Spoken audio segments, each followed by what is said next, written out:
La Côte d'Ivoire a besoin, ça a été coupé. La Côte d'Ivoire a besoin de la paix.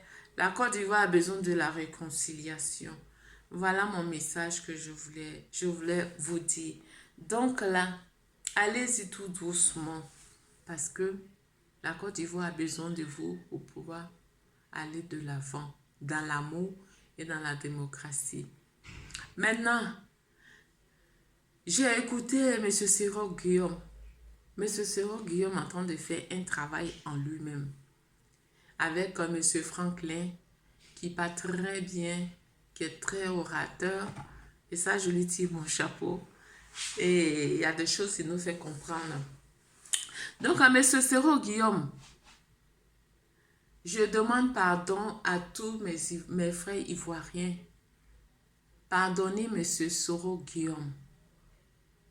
Parce que son pardon, même s'il veut être le chef, il veut être président de la Côte d'Ivoire, c'est son droit à lui, c'est sa façon de voir la politique parce qu'il s'est battu, d'après lui, il s'est battu pour une démocratie. Et aujourd'hui, il pouvait être avec Alassane Ouattara. Il a trouvé que ce n'est pas la même chose. Hier, il était avec Bédier. Il était avec M. Laurent Gbagbo. Il a trouvé que c'est pas pareil.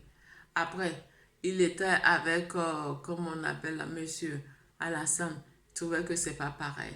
Donc là, quelque part, il lutte pour sa liberté, pour pouvoir amener sa nation dans un développement que lui, il estime que c'est mieux. Chaque personne a son droit de voir les choses comme il veut.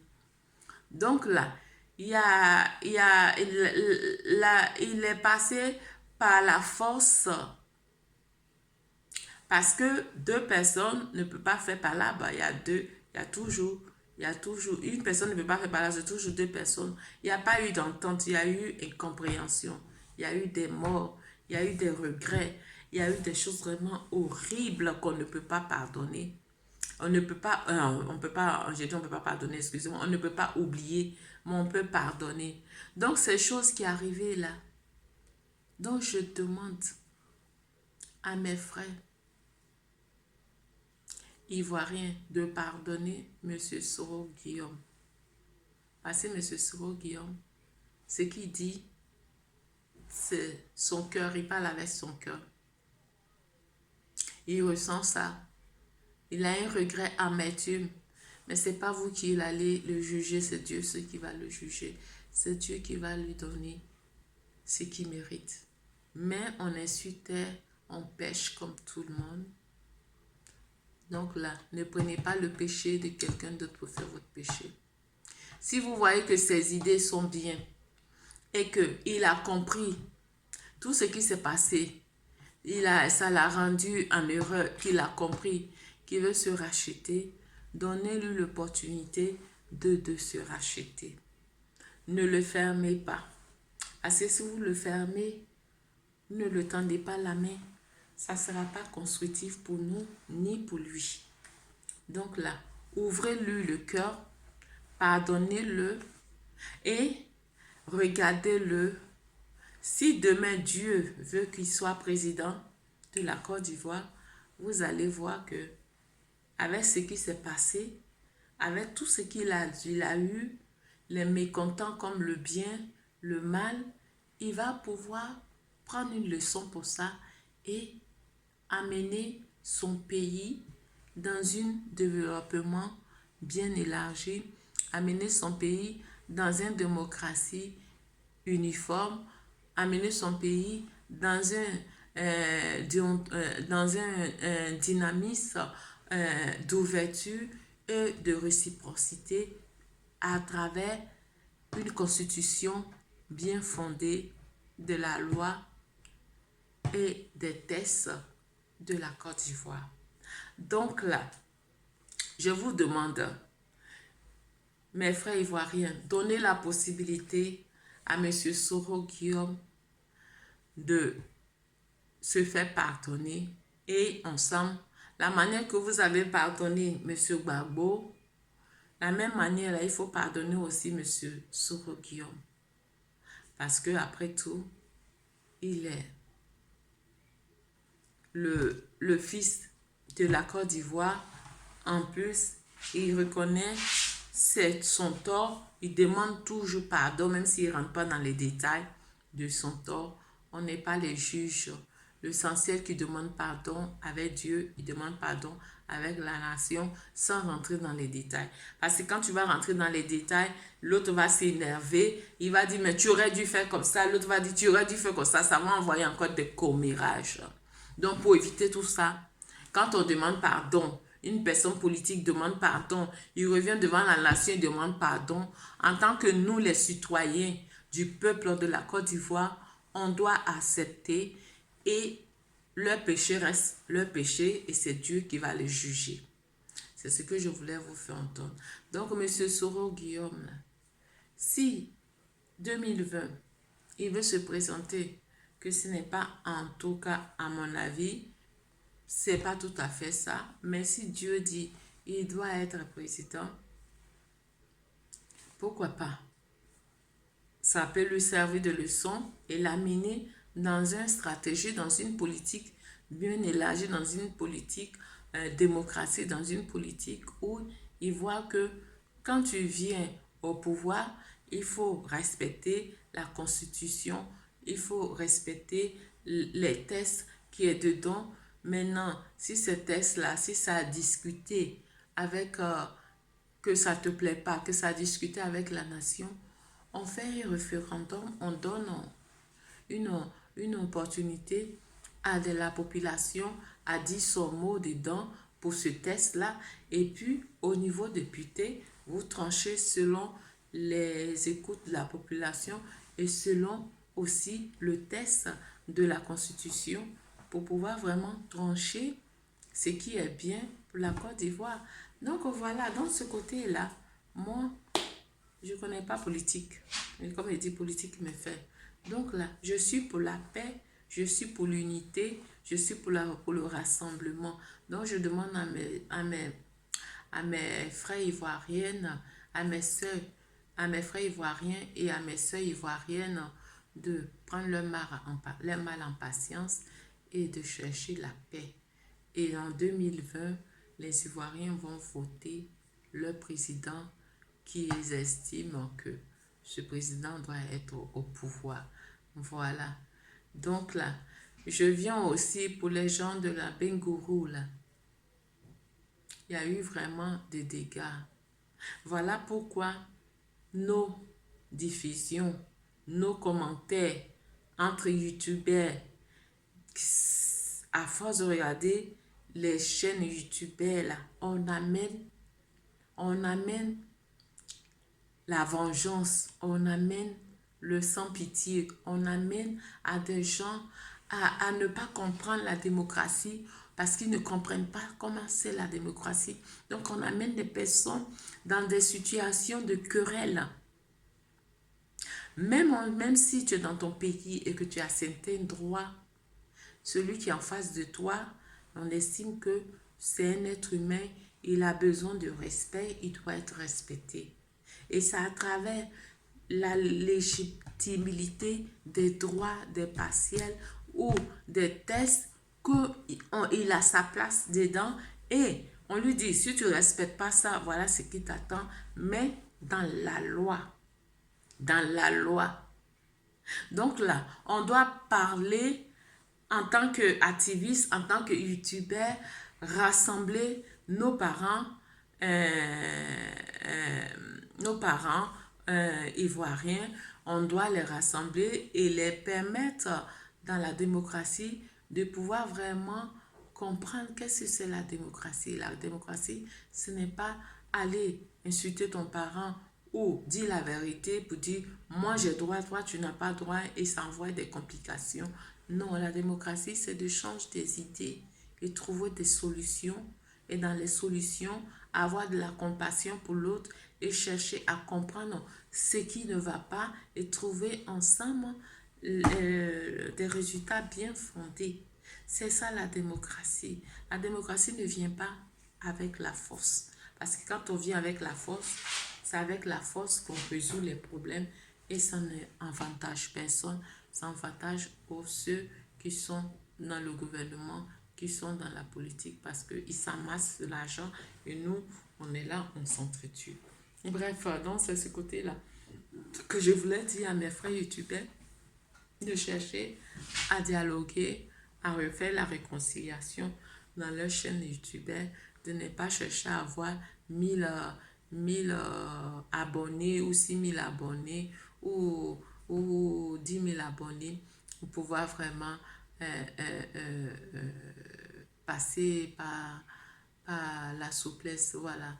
Parce que en clashant quelqu'un, tout ça, la personne ne va pas comprendre, mais il va comprendre que la haine.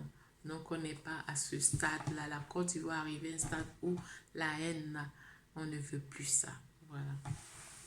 Donc, mes soeurs, je vous souhaite une bonne journée et que j'espère que mon message va arriver au cœur des personnes qui regardent mes chaînes et qui vont amener et qui vont propager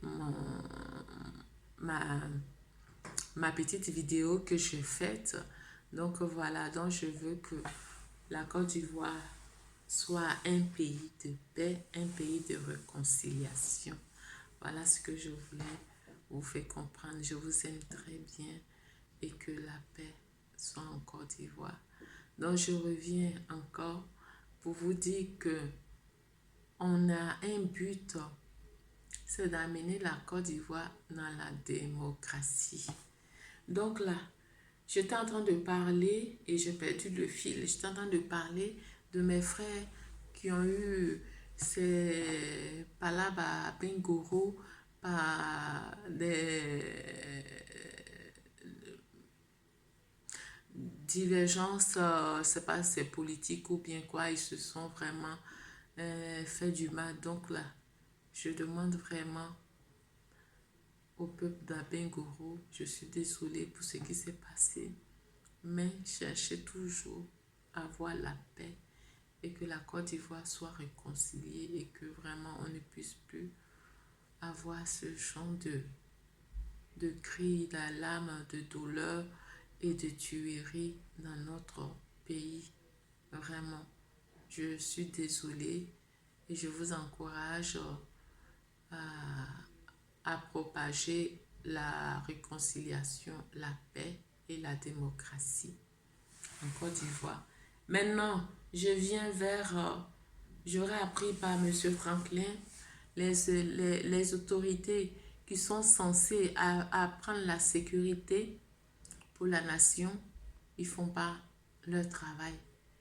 Ils terrorisent la population. Donc, j'appelle mes frères militaires, mes frères gendarmes, mes frères policiers. Vous avez la lutte pour pouvoir protéger les citoyens ivoiriens.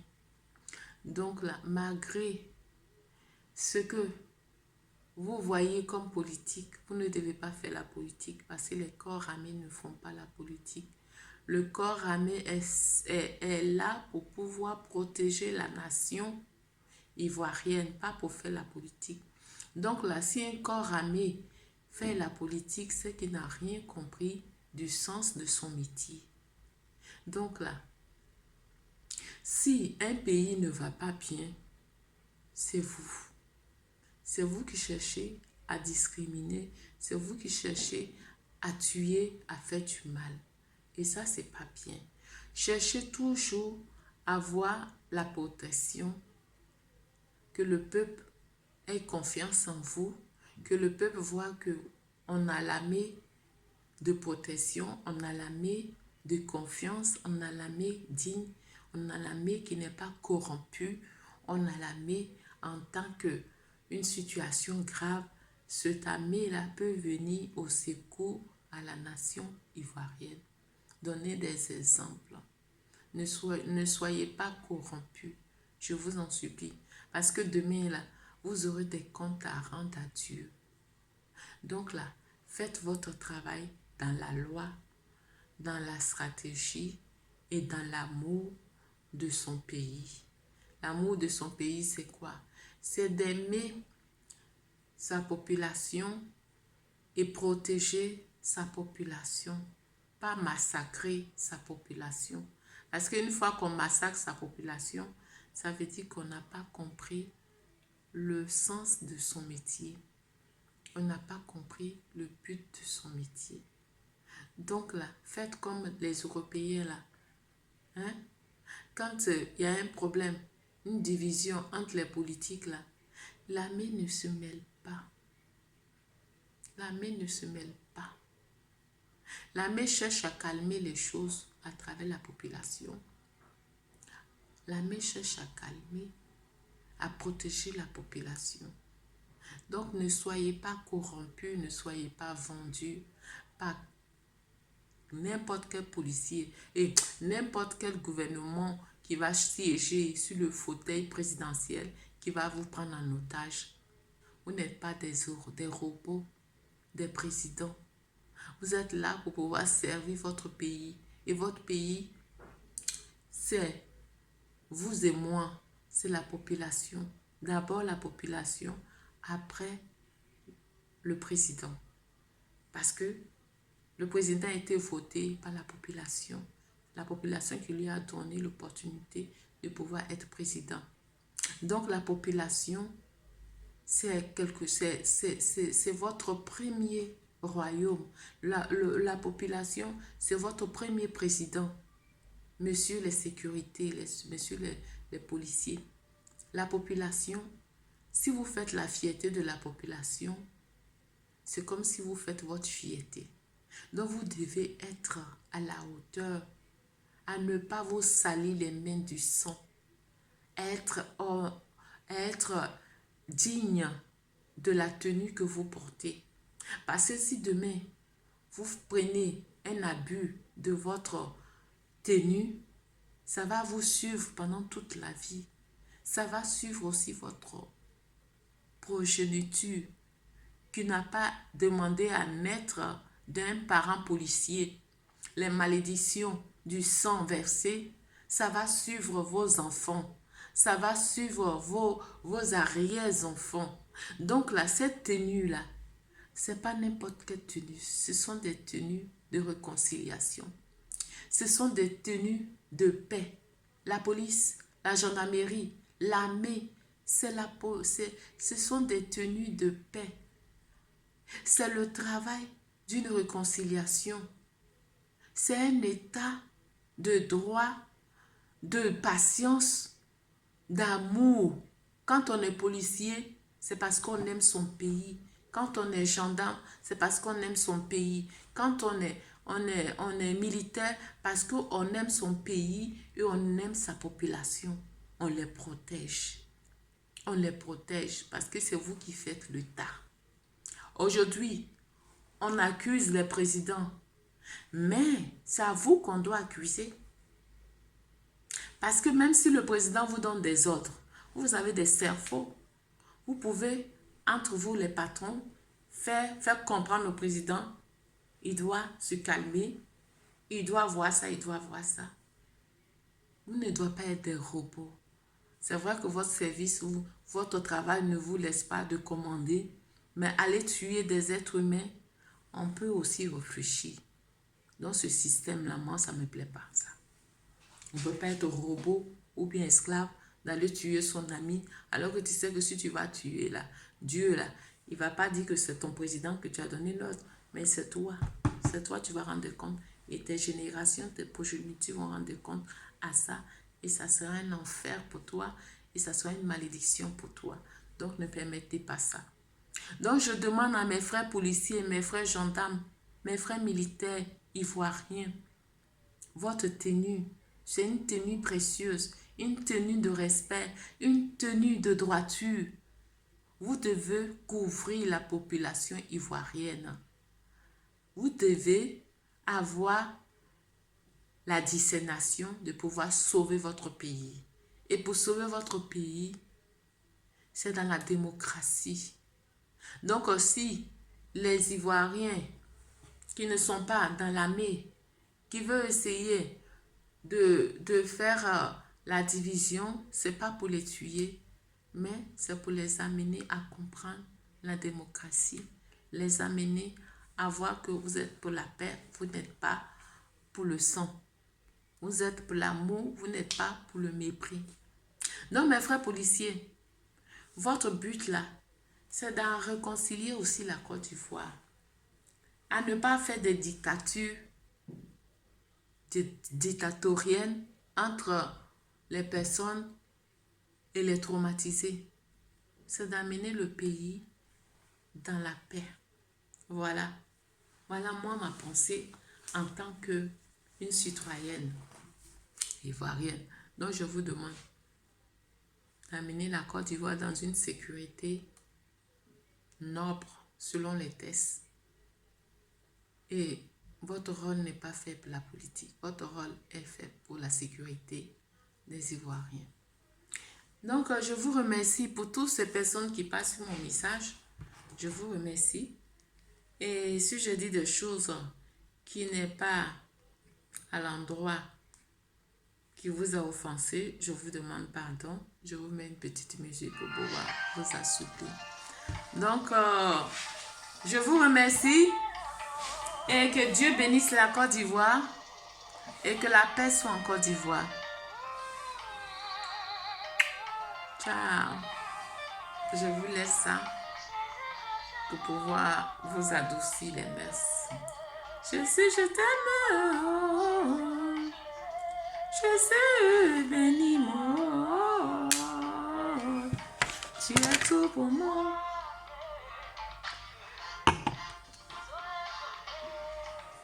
Saouo, Olagoye, Pagoa.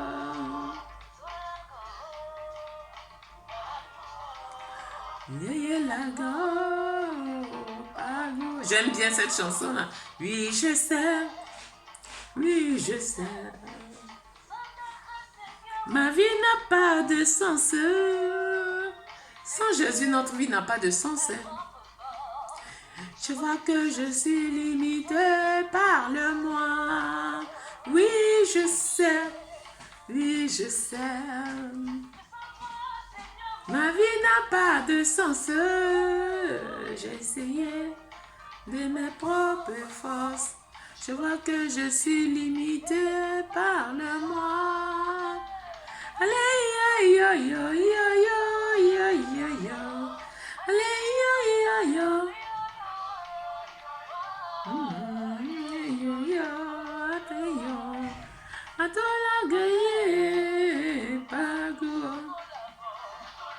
Donc, mes sœurs, je vous dis vraiment au revoir sur cette musique-là, afin de pouvoir vraiment prier pour la Côte d'Ivoire et que la Côte d'Ivoire soit un pays spirituel. Parce que où on est là, ce qui nous arrive, c'est pas vraiment de nous-mêmes, c'est pas de notre force. C'est vraiment spirituel. Donc, ayez l'esprit spirituel, les yeux spirituels, le parole spirituel, afin que la Côte d'Ivoire puisse retrouver son état normal. Viens me sauver. Et secours, papa. Oh. On a tellement pleuré. C'est à Dieu de prendre notre revanche. Donc là, on laisse tout ça dans la main de Dieu. Hein? Vous n'allez pas faire la vengeance à la place de Dieu. Oh, oh, oh. Wow, wow, wow, wow, wow, wow, wow.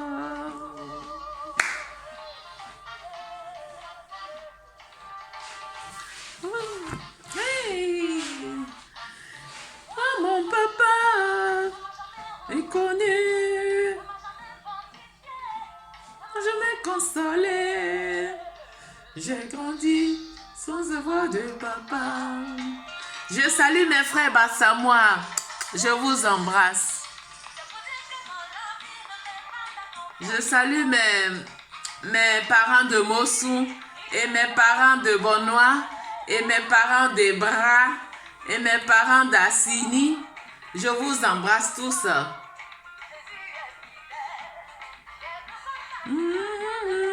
Confiance en homme.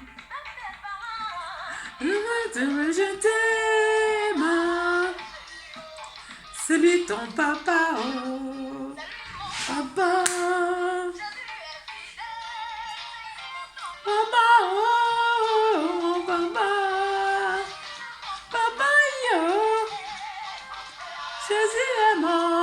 papa, yo. Jésus est mon papa. Tu vas sauver mon âme. Ton cœur.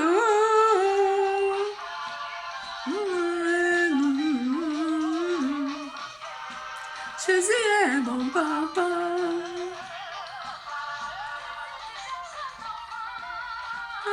Donc je demande à Madame Yves Babo, n'écoutez pas tous ces mépris là. Hein? Faites ce que vous devez faire. Et vous êtes dans le bon chemin. Et je vous aide, enfin je vous encourage dans votre propagande de réconciliation. Et que Dieu soit avec vous et que la Côte d'Ivoire puisse comprendre vos pardons, vos gestes de réconciliation et votre amour pour la Côte d'Ivoire. Donc voilà. Au revoir. Je vous aime. Je salue toute la Côte d'Ivoire et toute personne qui va passer sur ma chaise, ma chaîne YouTube. Je vous demande d'aller jusqu'au bout de mon message et je vous salue. Que la paix soit en Côte d'Ivoire. Ciao. Bisous. Ciao. Au revoir.